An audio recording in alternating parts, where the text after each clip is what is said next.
tomatoes. It's about 28 in here with the door open, so they're doing all right. And so all my squashes, they seem to be quite happy. And finally, my beans. These are my French climbing beans, and they're starting to come up. My mini balls, which I've been calling tumbling toms, but they're the same type of thing.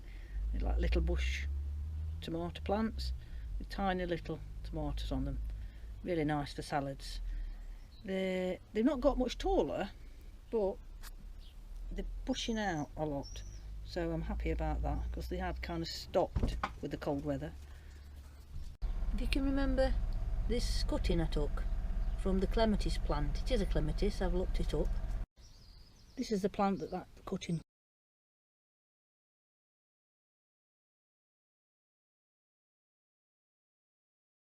My peas seem to have a good germination. I think there's 2 not come up.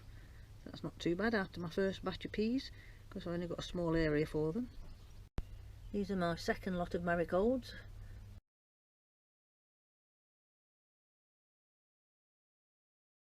This is for my lettuce and herb bed.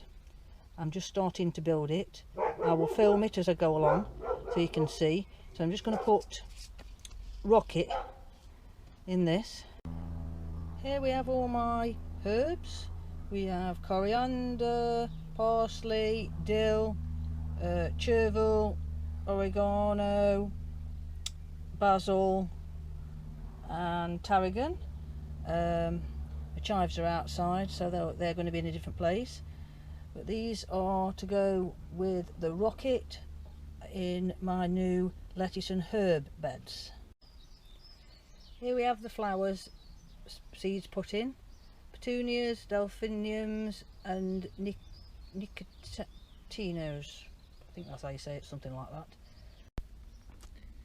This bed is having beans at the back, then beetroot, and then I might put my elephant garlic at the front, or spring onions, just depending what's ready.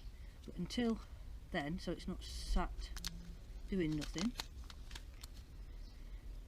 I'm going to put radish down this side.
Now it's warm,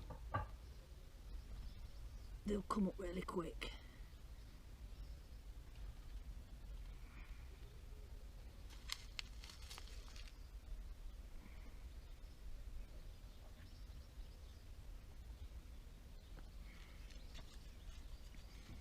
I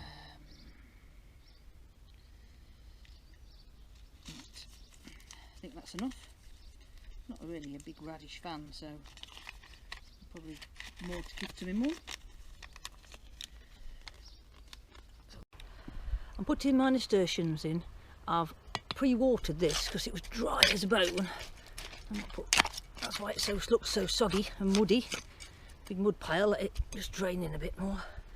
And here is a nasturtium seed from last year. And I dug some things up here that was coming up, I thought was weeds, so they might have been nasturtium seeds as well. So I'm going to get on and put my nasturtiums in. I'll be back in a minute. There they are. They're all in.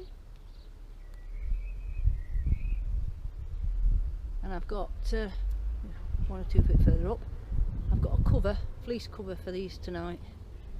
So I'll cover the courgettes up as well and have them open in the daytime. Plants all covered up for the night, the new ones that's just gone in, and the cover put back on the courgettes. So they're all tucked up for the night. I've hired the edges of the fleece so that it can get a bit of breeze, but it'll just shelter them from the direct sun if it was hot as yesterday. Seeing as they only went in yesterday, I don't want them getting too scorched, because it was really hot yesterday afternoon. In fact, I can see one that's just a little bit droopy over there. When I get that one watered. My currant bush. Now I'm not quite sure whether this one's a white one. I said that last year because the flowers come out very white, like these are the flowers, look. And but I can't remember whether I had white ones off it or not last year. But it was down at the allotment, so I was that busy with one thing and another. I probably wasn't taking any notice. But if we look across at this currant, these are bigger and pink. So even if the other one is a black currant, because I know I've got blacks and I've got reds, I've never seen any white, so this other one that's got the different leaves may just be the red and this one the black. I'll have to buy a white currant if I see one to add to my collection.